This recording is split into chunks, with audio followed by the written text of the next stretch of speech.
आखिर क्या वजह रही कि एसएससी इतने बड़े एग्जाम जिसमें 50 लाख से ज़्यादा अभ्यर्थी हिस्सा ले रहे थे, उसका टेंडर एक ऐसी कंपनी को दे दिया जो पहले से ब्लैक लिस्टेड थी। एसएससी क्या सिलेक्शन प्रोसीजर अपनाती है अपने वेंडर्स को नियुक्ति करने में। इस एग्जाम के लिए उसने नियुक्त किया था अपना vendor Educatey Career Technology Private Limited को। कौन सा सिलेक्शन प्रोसीजर था वो पूरी डिटेल में आपको समझाएंगे इस वीडियो में आगे। और कहीं इस सिलेक्शन प्रोसेस में कोई लूप होल तो नहीं था जिसकी वजह से ये वेंडर कंपनी उसका फायदा उठा करके ये टेंडर हासिल करने में कामयाब रही। ये सारी आपको इस वीडियो में आगे बताएंगे। आगे आपको ये भी समझाएंगे कि कैसे अभ्यर्थियों के सेंटर इतने दूर दूर अलॉट किए गए। जैसे जयपुर से किसी का सेंटर अंडमान निकोबार में डाल दिया गया, किसी का पूर्वोत्तर राज्यों से सीधे साउथ के डिस्ट्रिक्ट्स में डाल दिया गया। ये कैसे कैसे हुआ ये आपको इस वीडियो में आगे बताएंगे। आपको ये भी बताएंगे कि कैसे गांव में मकानों को किराए पर लिया गया, उन मकानों के अंदर सेंटर बनाया गया, कैसे इन्विजिलेटर्स को हायर किया गया सस्ते सस्ते। ये सारी खामियां क्यों हुई, इसकी वजह क्या है, आपको ये बताएंगे। और आगे ये भी बताएंगे कि सरकार के द्वारा जो बजट नियुक्त किया जाता है इस तरह से एग्जामों को कराने के लिए, उसमें क्या कमी रह गई जिसकी वजह से एसएससी ने इतने कम बजट में एग्जाम कराने का फैसला किया। एसएससी सीजीएल का ये एग्जाम 24 जुलाई से शुरू हुआ और शुरू होते ही पूरा ट्विटर जो है अभ्यर्थियों के वीडियोस से भर गया। कैसे उन्होंने वीडियोस बना करके ट्विटर पे डालना शुरू किया। किसी ने बताया कि 400 किलोमीटर का सफर करके वो सेंटर पे पहुंचे और पहुंचते पता चला कि परीक्षा जो है वो रद्द हो गई। इस तरह की खबरें आना शुरू हुई। किसी ने बताया कि वहां पर बायोमेट्रिक नहीं काम कर रही थी, उनका आधार वेरीफाई नहीं हुआ इसलिए उनको परीक्षा देने को नहीं मिली। किसी ने बताया कि भैया वहां पर जो उनको पेन अलॉट किया गया था, पेन दिया गया था रफ वर्क करने के लिए, वो पेन नहीं चल रहा था। किसी ने बताया कि पेपर ही नहीं लोड हुआ। किसी ने बताया जो माउस था, सीबीटी परीक्षा थी, ये कंप्यूटर बेस्ड टेस्ट था, तो कंप्यूटर में जो माउस था वो माउस नहीं काम कर रहा था। किसी ने बताया कि किस तरह से उनका जो सेंटर है वो जयपुर से सीधे अंडमान निकोबार भेज दिया गया। अब आपको हम ये कुछ कहानियां दिखाते हैं। ये है दीपराज, 24 वर्षीय उम्मीदवार है, एसएससी सीजीएल 2025 की परीक्षा की तैयारी ये पिछले कई सालों से कर रहे थे। इन्होंने बताया कि इनका सेंटर जयपुर में होना था, जयपुर के रहने वाले थे, लेकिन इन्होंने इनका सेंटर जो कर दिया गया वो दिया गया अंडमान एंड निकोबार द्वीप समूह में। अब ये जयपुर से अंडमान निकोबार द्वीप समूह कैसे जाए, इसलिए इनकी परीक्षा छोड़नी पड़ गई। इनको 2 दिन पहले ही एडमिट कार्ड जारी हुआ था, इसलिए बहुत से अभ्यर्थियों ने बताया कि वो अपना सेंटर तक पहुंचने का जो रूट था वो नहीं प्लान कर पाए, कैसे जाए, कोई साधन नहीं प्लान कर पाए, इसलिए परीक्षाएं इनकी जो है परीक्षा छूट गई। आगे 26 वर्षीय दिल्ली की प्रिया शर्मा बताती हैं कि किस तरह से वो एसएससी का एग्जाम देने गई और 30 मिनट के बाद ही सर्वर क्रैश हो गया। सर्वर क्रैश होने के बाद एग्जाम सेंटर ने बताया कि भैया परीक्षा रद्द हो गई। 30 मिनट में उनकी परीक्षा खत्म कर दी गई। कहानी यही नहीं होती। इसके बाद अखिलेश यादव, पटना के रहने वाले 22 वर्षीय उम्मीदवार, ये बताते हैं कि उनका जब वो पहुंचे सेंटर पे तो उनका आधार जो है वो उठा ही नहीं रहा था, बायोमेट्रिक फेल हो जा रहा था। और बाद में पता चला उनका और उनके भाई का आधार जो है वो आपस में क्रॉस हो गया था। इसके बाद निशांत सिंह लखनऊ के रहने वाले हैं, ये भी अपनी आप बीती बताते हैं और बताते हैं कि जिस तरह से वो सीबीटी परीक्षा देने जाते हैं तो उनका कंप्यूटर का कीबोर्ड और माउस जो है वो काम नहीं कर रहा था। ये तो मैंने 3-4 बताई, बाकी आप पिछले कई दिनों से आप खबरों में देख रहे होंगे, आर्टिकल्स में देख रहे होंगे, ट्विटर पर देख रहे होंगे, कई जगह देख रहे हैं। इस तरह की खबरों से पूरा ट्विटर पटा पड़ा है। यहां तक कि जब इसका विरोध करने ये अभ्यर्थी और इनके टीचर पहुंचे तो किस तरह से इनको लाठी डंडों से स्वागत किया गया दिल्ली में। उसके बाद भर भर के इन टीचरों को डिटेन भी किया गया। ये सारी खबरें आप कई दिनों से सुन रहे हैं, तो इन खबरों को हम ज़्यादा डिटेल में नहीं बताएंगे।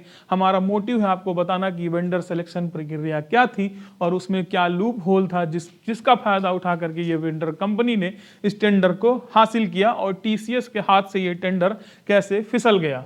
ऐसा नहीं है कि एडुकेटी पर यह पहली बार आरोप लगा है। इसके पहले भी मध्य प्रदेश शिक्षक पात्रता परीक्षा एमपी टेट 2022, इस पर भी खामियां हुई थी और इसका भी आरोप जो लगा था ये एडुकेटी के ऊपर लगा था। वही वेंडर जो अभी एसएससी सीजीएल 2025 का एग्जाम करा रही है।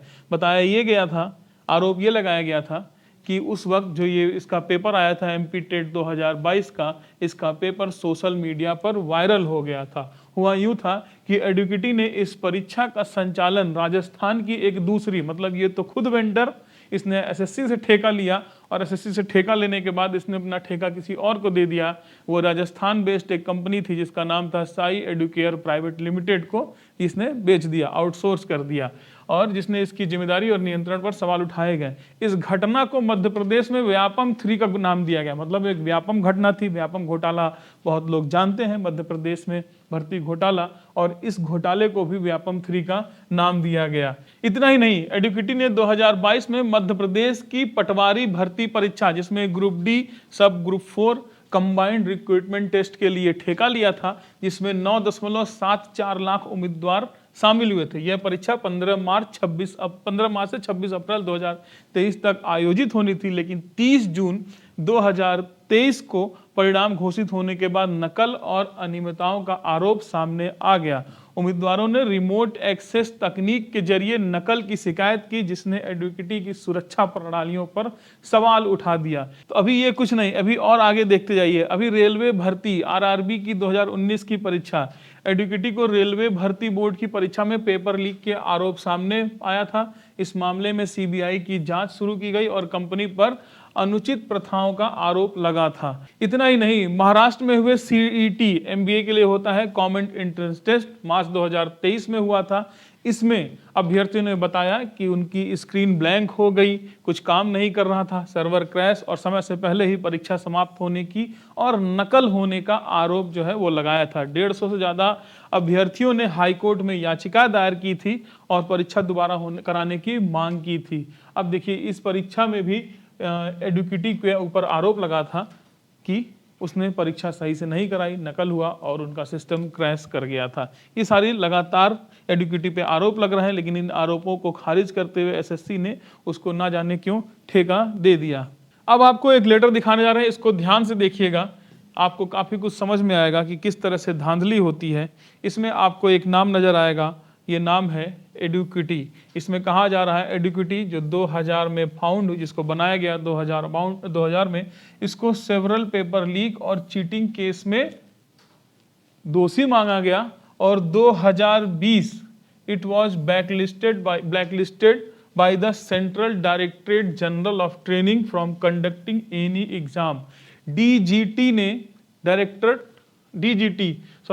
डायरेक्टरेट जनरल ऑफ ट्रेनिंग ने इसको 2020 में ही ब्लैकलिस्ट कर दिया गया था। इस तरह की बात इसमें लिखी है। अब 2020 में ब्लैकलिस्ट करने के बावजूद आप इन एग्जामों का डेट देखेंगे तो आपको बहुत चीज़ें क्लियर होंगी कि ये कैसे हो सकता है कि जिस कंपनी को 2020 में ही ब्लैकलिस्ट कर दिया गया हो, उसको 2022 की एमपी टेट की परीक्षा कराने का ठेका मिल गया हो। इतना ही नहीं, इसके बाद उसको मध्य प्रदेश पटवारी परीक्षा 2023 का ठेका मिल गया हो कराने का। उसके बाद इसने 2019, तो खैर 2020 के पहले है, इसको हटा देते हैं। इसके बाद 2023 में महाराष्ट्र सीईटी एमबीए जैसी बड़ी परीक्षाओं का ठेका कैसे इसको मिल गया कराने को। ये कंपनी ब्लैकलिस्ट 2020 में हो गई, लेकिन उसके बाद ये 3 पेपर, उसके बाद 2025 में भी उसने एसएससी का एग्ज़ाम कराया। ये कैसे हो सकता है? बिना किसी मिली भगत के होना ये इम्पॉसिबल है। आगे समझेंगे उस प्रोसीजर को कि कैसे एसएससी ने इसको टेंडर दिया। अब देखिए, यहाँ पर जो मैंने बताया था किसने ब्लैकलिस्ट किया, ये नाम है डायरेक्टरेट जनरल ऑफ ट्रेनिंग। अच्छा, अब यहाँ आप लोग सोच रहे हैं चलिए डीजीटी ने इसको ब्लैकलिस्ट किया, एसएससी को नहीं पता होगा, एसएससी ने ठेका दे दिया। अब हम आपको कुछ चीज़ें समझाते हैं, डीजीटी और एसएससी का कनेक्शन क्या है, कैसे डीजीटी ने ब्लैकलिस्ट किया और एसएससी को पता नहीं चला, ये आपको बताते हैं। ये कितनी बड़ी लूप है, कितनी बड़ी लापरवाही है इस सिस्टम का, हमारे देश के इस सिस्टम की, आपको समझ में आएगा। देखिए, डीजीटी का मतलब है डायरेक्टरेट जनरल ऑफ ट्रेनिंग। अब देखिए, डीजीटी है डायरेक्टरेट जनरल ऑफ ट्रेनिंग, ये कौशल विकास और उद्यमिता मंत्रालय के अंडर में आती है, ministry of skill development and entrepreneurship के अंडर में आती है। और इसका काम क्या होता है ये आप समझ लीजिए।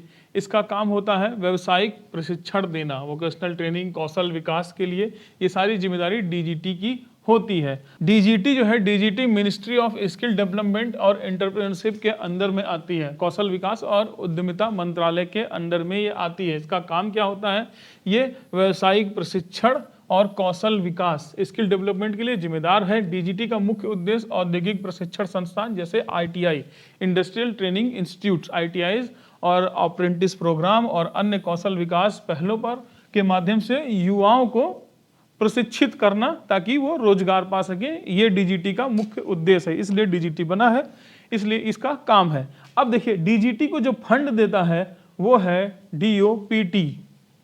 बहुत से लोगों ने जिन्होंने खबरें देखी होगी उनको बार बार ये शब्द सुनने को मिला होगा डीओपीटी। डीओपीटी से टीचरों ने मिला, शिक्षकों ने मिलकर डीओपीटी से बात की, मीटिंग की।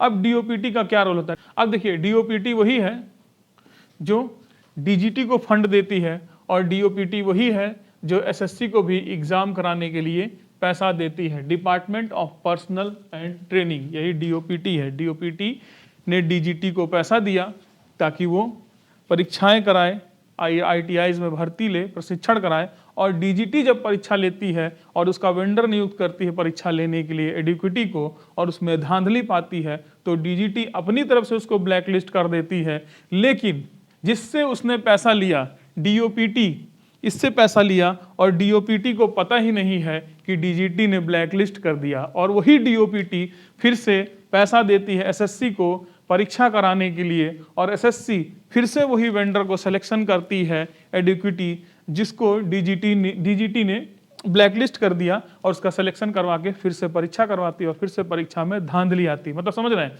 एसएससी ने भी पैसा लिया डीओपीटी से, डीजीटी ने भी पैसा लिया डीओपीटी से, दोनों उसी वेंडर से काम करवा रहे हैं जो पहले डीजीटी ने ब्लैकलिस्ट करवा दिया काम करा करके और डीओपीटी को बताया नहीं, और डीओपीटी ने एसएससी को पैसा दिया और एसएससी फिर वही वेंडर ले रहा। मतलब ये किस तरह का चल रहा है, कौन ये सब चला रहा है, ये सारी चीजें सोच करके शर्म आती है कि क्यों नहीं किसी को पता चल पाया। पैसा देने वाली संस्था एक, अलग अलग विंग्स को पैसा दे रही है, अपने दोनों परीक्षाएं करा रहे हैं, दोनों अपनी अपनी अलग ब्लैक लिस्ट बना रहे हैं, एक ब्लैक लिस्ट कर रहा और दूसरे को पता भी नहीं चल रहा है। अब आगे समझते हैं कि एसएससी ने वो कौन सी चयन प्रक्रिया अपनाई जिसको अपना करके उसने एडुकेटी जैसे वेंडर को ये टेंडर दे दिया। आगे समझते हैं। देखिए एसएससी ने जो प्रक्रिया अपनाई उसको कहते हैं QSBS, quality and cost based selection model. इस प्रक्रिया के तहत उसने नियुक्त किया एडुकेटी को। ये प्रक्रिया कैसे काम करती है ये आपको बताते हैं। देखिए QSBS एक ऐसा मॉडल है जिसको एसएससी नहीं, जिसको यूपीएससी और अलग डीओपीटी और डीजीटी सारे इसी मॉडल को फॉलो करते हैं। ये मॉडल क्या कहता है? ये मॉडल कहता है कि कोई भी वेंडर की जो नियुक्ति होगी वो दो चीजों पर होगी। पहली क्या है? जनरल फाइनेंशियल रूल, सामान्य वित्तीय नियम, GFR। मतलब सामान्य वित्तीय नियम ये कहता है कि भैया जो सबसे कम बिड देगा, सबसे कम पैसे में काम करेगा, टेंडर उसको देना है। और केंद्रीय सतर्कता आयोग मतलब सेंट्रल विजिलेंस कमीशन, CVC के दिशा निर्देशों के तहत ये संचालित होगा। तो एसएससी ने भी इसी का उपयोग करके एडुकेटी करियर टेक्नोलॉजी को ये ठेका दे दिया QSBS मॉडल के तहत। ये मॉडल में सिलेक्शन प्रक्रिया कैसे होती है आपको हम आगे समझाते हैं। QSBS मॉडल के तहत जो सिलेक्शन प्रक्रिया होती है उसमें दो चीजें देखी जाती हैं। एक है तकनीकी योग्यता मतलब टेक्निकल क्वालिफिकेशन, और दूसरी है वित्तीय बोली मतलब फाइनेंशियल बिड। टेक्निकल क्वालिफिकेशन और फाइनेंशियल बिड के तहत जांच पड़ताल और इसका एक मार्किंग सिस्टम होता है। ये मार्किंग सिस्टम के तहत 100 में नंबर कितना किसको मिलता है, सबसे ज़्यादा नंबर मिलने वाले को ये टेंडर दे दिया जाता है। आगे आपको समझाते हैं कि तकनीकी योग्यता और फाइनेंशियल बिड का इस्तेमाल किस तरह से, इसमें लूप होल है और उसका इस्तेमाल करके ये कंपनी एडुकेटी ने इस टेंडर को हासिल किया। अब देखिए QSBS मॉडल के तहत एसएससी ने एक टेंडर जारी किया, रिक्वेस्ट ऑफ प्रपोजल जारी किया, जिसमें उसने बताया कि मुझे एक परीक्षा करानी है, सेंटर्स होंगे 600 से ज़्यादा, अभ्यर्थियों की लमसम संख्या इतनी है, CBT टेस्ट होगा, कंप्यूटर बेस्ड टेस्ट होगा और इसमें बायोमेट्रिक भी यूज़ होगा। किस लिए? जो छात्र सेंटर्स पे आएंगे उनको पहचानने के लिए कि हाँ सही छात्र आए हैं। ये सारी चीज़ें इन्होंने बताई और इन्होंने ये दे दिया। अब शुरू हो गई बिडिंग। अब दो तरह की बिडिंग होती है, एक होती है टेक्निकल बिड और एक होती है फाइनेंशियल बिड। सबसे पहले की जाती है टेक्निकल बिड। टेक्निकल बिड जो क्वालिफाई करता है वो आगे फाइनेंशियल बिड में जाता है। अब टेक्निकल बिड में क्या देखा जाता है? टेक्निकल बिड में देखा जाता है कि वेंडर जो है उसकी तकनीकी क्षमता क्या है, उसका अनुभव क्या है, उसका प्रस्तावित समाधान, जैसे सॉफ्टवेयर क्या है, लॉजिस्टिक्स के लिए क्या है, लॉजिस्टिक्स मतलब सेंटर में इन्विजिलेटर कितने एक्सपीरियंस्ड हैं, उनका व्यवहार कैसा है और किस तरह से बायोमेट्रिक और ये सारी चीज़ें सेंटर्स में की जाती हैं, ये सारी तकनीकी बोली में आती है। उसके बाद उसका अनुभव, ये सारी चीज़ें टेक्निकली बिड में आती है। अब टेक्निकल बिड क्वालिफाई करने के बाद फाइनेंशियल बिड पे आते हैं। फाइनेंशियल बिड में होता है कि किस वेंडर ने सबसे कम पैसे में ये काम करने के लिए बोला है, उसका एक फॉर्मूला है, उसके तहत ये मार्किंग की जाती है। आगे आपको एग्जाम्पल के जरिए हम ये समझाने की कोशिश करते हैं। आइए देखिए, मूल्यांकन प्रक्रिया के प्रमुख चरण। अब इस बिडिंग में 3 कंपनियों ने हिस्सा लिया। सबसे पहली थी एडिक्विटी, उसके बाद थी टीसीएस और एनएसईआईटी। तीनों ने टेक्निकल बिड में हिस्सा लिया, तीनों ने अपनी अलग अलग बोली लगाई। कैसे लगाते हैं अब देखते हैं। अब देखिए, पहला चरण तकनीकी बिड पे हम बात करेंगे, टेक्निकल बिड पे बात करेंगे, इसका मूल्यांकन कैसे होता है। देखिए, ये 100 अंकों का होता है और कैसे किया जाता है आपको बताते हैं। अनुभव का अंक दिया जाता है, मतलब कि कौन सा वेंडर्स जो है उसने कितना टेंडर लेकर के कितनी परीक्षाएं कराई हैं, उसका अनुभव कैसा है ये देखा जाता है। तो ये है 40 अंक का होता है। इसके बाद तकनीक की बुनियादी ढांचा देखा जाता है कि भाई उसका जो सीबीटी सॉफ्टवेयर्स हैं वो कितने स्ट्रांग है सीबीटी परीक्षा कराने के लिए, सेंटर्स पे कंप्यूटर्स जो हैं उनकी कंडीशन कैसी, ये सारी चीज़ें देखी जाती हैं, जो 30 अंक का है। इसके बाद कर्मचारी प्रशिक्षण, कर्मचारी जो इन्विजिलेटर जो एग्जाम को कंडक्ट कराएंगे या और भी सारे जो एम्प्लॉयज़ उनके हैं वो कैसे हैं, वो 20 अंक का। इसके बाद पिछला प्रदर्शन, पहले इन्होंने जो एग्जाम कंडक्ट कराया है उसमें कैसा प्रदर्शन इन्होंने किया, वो 10 अंक का। इस तरीके से करके टोटल 100 अंक में वेंडर्स को टेक्निकल स्कोर दिया जाता है। ठीक है, टेक्निकल स्कोर दिया जाता है जो होता है 100 अंक का। अब देखिए, अब तकनीकी बिड में एडुकेटी की बात करते हैं। एडुकेटी ने दिखाया होगी कि अपनी वेबसाइट पर जैसा बता रखे हैं कि 100 मिलियन से ज़्यादा उम्मीदवारों के इन्होंने परीक्षा कराई है, मतलब 10 करोड़ से ज़्यादा अभ्यर्थियों की इन्होंने परीक्षा कराई, ये दावा किया होगा। और अनुभव के आधार पर मान लीजिए इनको 40 में 36 अंक मिले।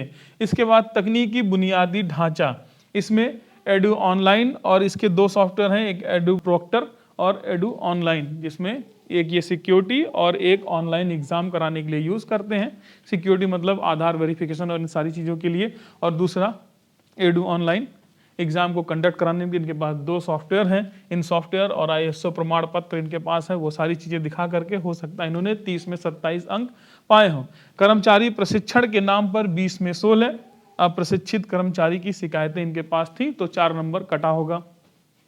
पिछले प्रदर्शन में इन्होंने कुछ खास नहीं किया, तो 10 में 5 नंबर इनको पिछले प्रदर्शन में मिले होंगे। जिस तरह से MP टेट और पटवारी और हमने पिछले प्रदर्शन की बात की, तो इनको आधा नंबर हो सकता है मिला हो, कई परीक्षा इन्होंने सही कराई हो, तो 10 में 5।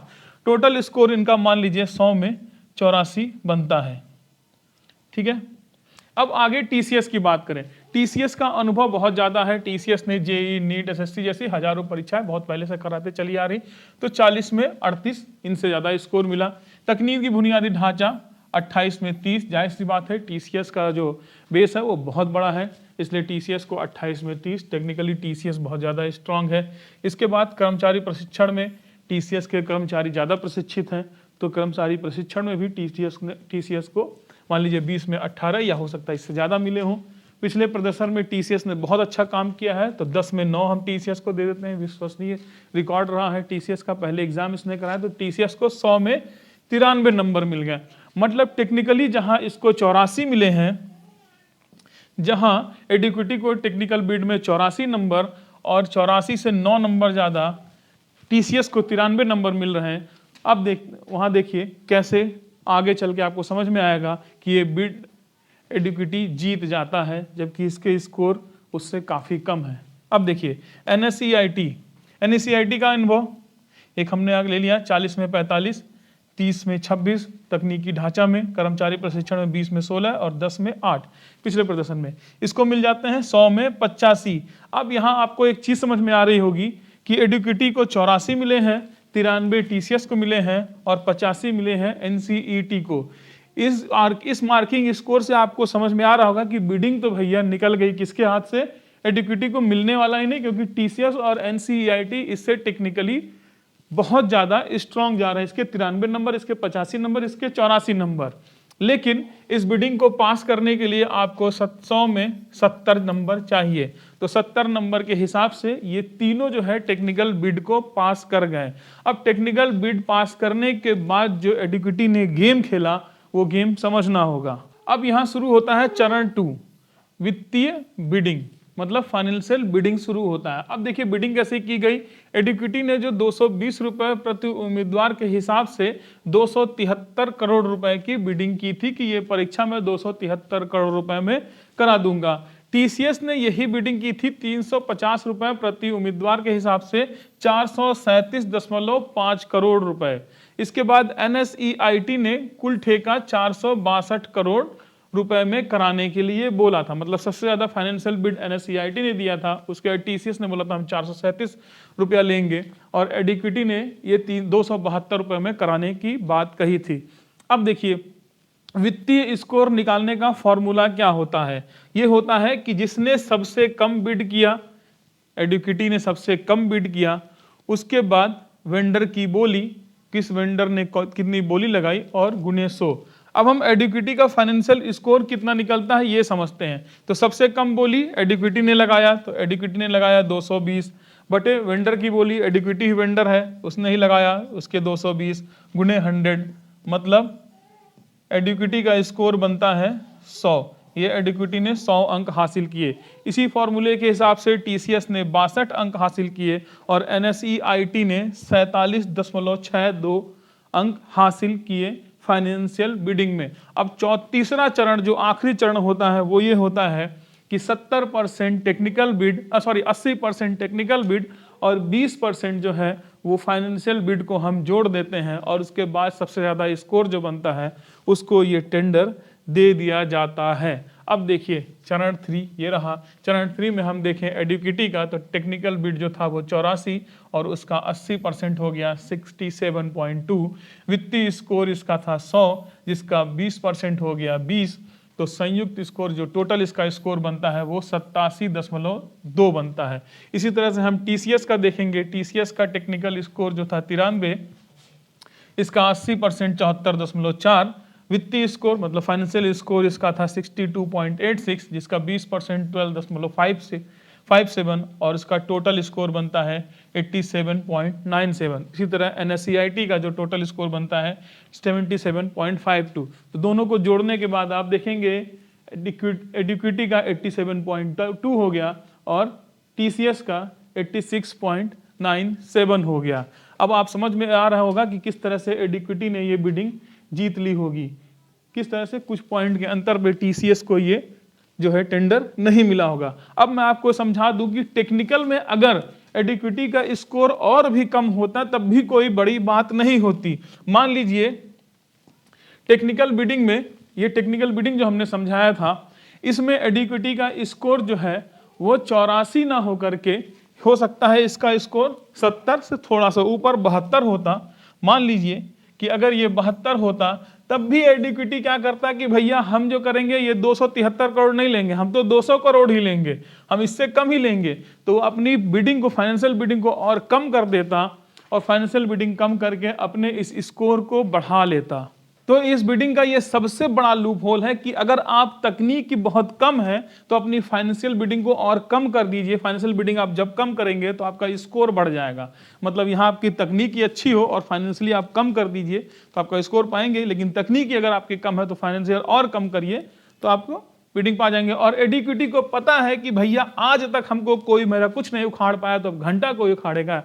इतना मैं ब्लैकलिस्ट हो चुका है, अयोग्य बोल दिया गया है, 4 बार मैंने एग्जाम मेरे 4-5 खराब हो चुके हैं, नकल सेंटर्स में खराबी, सिस्टम बंद हो जा रहा है, बायोमेट्रिक फेल हो जा रहा है।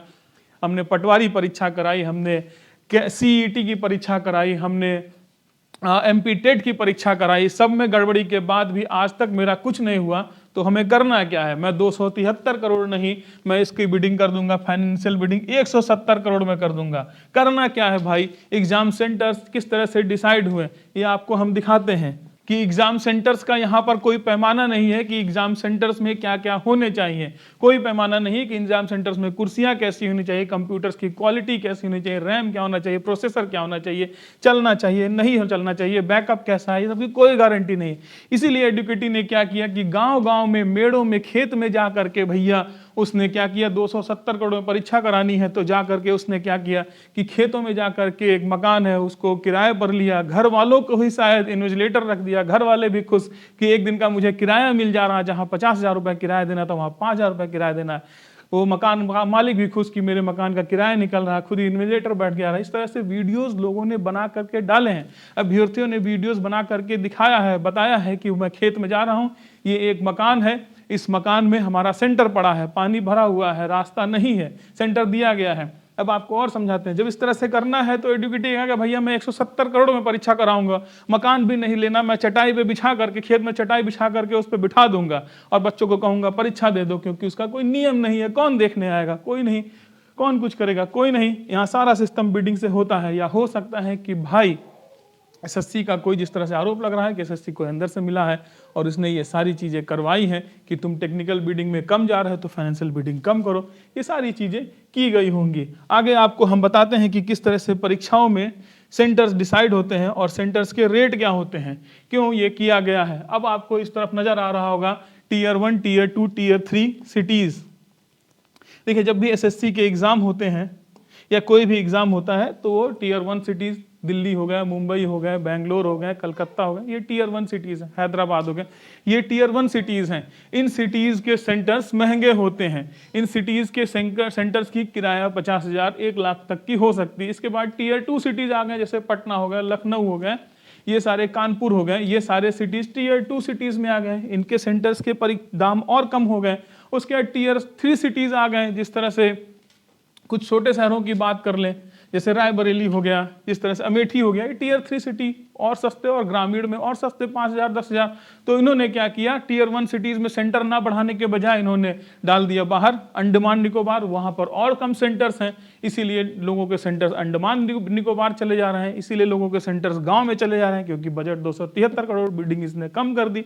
बिडिंग कम करने की वजह से क्या हुआ कि इनको सेंटर सस्ते सेंटर्स लिए और वहां पर बच्चों की परीक्षा कराई। मैं वही समझाने की कोशिश कर रहा हूं कि हो सकता है बिडिंग 273 में 173 करोड़ हो, चटाई में परीक्षा कराई जाए। आगे हो सकता है अगर ये सिस्टम ऐसे ही चलता रहा, ये पैमाना जो बनाया गया है कि भैया इस तरह से हम अपने वेंडर्स की हायरिंग करेंगे, इसमें ये लूप होल है और इसके हिसाब से ये चीज़ें हो सकती हैं आगे। अब आपको एक चीज़ और समझाने की कोशिश कर रहा हूं जो इस पूरे रिसर्च में मेरे सामने आया, और ये एक बड़ी वजह ये भी हो सकती है इस पूरी परीक्षा को इतना खराब तरीके से कराने के पीछे। देखिए हमने सबसे पहले पीछे एक संस्था की बात की थी, डीओपीटी। डीओपीटी की जिम्मेदारी होती है, डीओपीटी ही एसएससी, यूपीएससी इन जैसी संस्थाओं को, आयोग को पैसा देता है, बजट अलॉट करता है इन जैसी परीक्षाओं को कराने के लिए। देखिए एसएससी के पास फीस से इतना पैसा नहीं आता, यूपीएससी के पास फीस से इतना पैसा नहीं आता कि इतने बड़े एग्जाम को करा सके, तो इसको बजट मिलता है डीओपीटी से। डीओपीटी वही संस्था जिसको मैं बताया था, डीजीटी भी इसी से फंड लेती है, ठीक है। अब देखिए डीओपीटी के पास जो काम होते हैं वो क्या क्या काम है, इन चीज़ों को समझिएगा। देखिए DOPT, department of personal and training, इसके पास क्या काम है इसको आप समझिए। डीओपीटी का मुख्य उद्देश्य केंद्र सरकार और कर्मचारियों की भर्ती, इसके साथ ही कर्मचारियों का प्रशिक्षण भी करना है। मतलब भर्ती तो करा दी, एसएससी सीजीएल की भर्ती करा दी, इसके बाद प्रशिक्षण भी करना है, नीति निर्माण भी करना है, प्रशासनिक सुधारों को सुनिश्चित करना, ये सारा काम जो है ये इसके पास है। इसके बाद एसएससी और यूपीएससी जैसी भर्ती एजेंसियों की गतिविधियों की देखरेख और उनको बजट अलॉट जो मैं कह रहा था वो ये करती है। डीओपीटी की स्थापना 1970 में हुई थी। अब मुख्य बात हम आपको क्या बताते हैं, ये देखिए डीओपीटी याद रखिए ये क्या है, बजट देती है किसको, एसएससी को और यूपीएससी को इस तरह के एग्जाम कराने के लिए। अब आप देखिए इसमें 2020-21 से लेकर के 2024-25 तक का ये डाटा है कि डीओपीटी को कितना बजट अलॉट हुआ है सेंट्रल की तरफ से। 2020-21 में 1100 करोड़, 21-22 में 1400 करोड़, 1500 करोड़, 1543 करोड़ और 1679 या 90 करोड़ के लगभग हम मान लेते हैं, 1690 करोड़ के मिला। 20-21 में पैसा इसलिए कम मिला क्योंकि वो कोविड का टाइम था, परीक्षाएं नहीं हो रही थी, ठीक है। अब देखिए 20 में ही फॉर्मेशन हुआ था आपका मिशन कर्मयोगी का।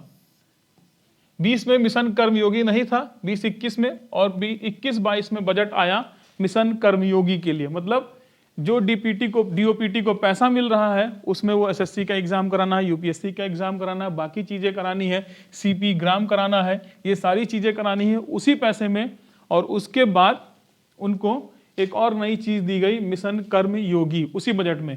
बजट देखिए 1400 से 1600 तक आया, कोई खास बजट में बढ़ा नहीं।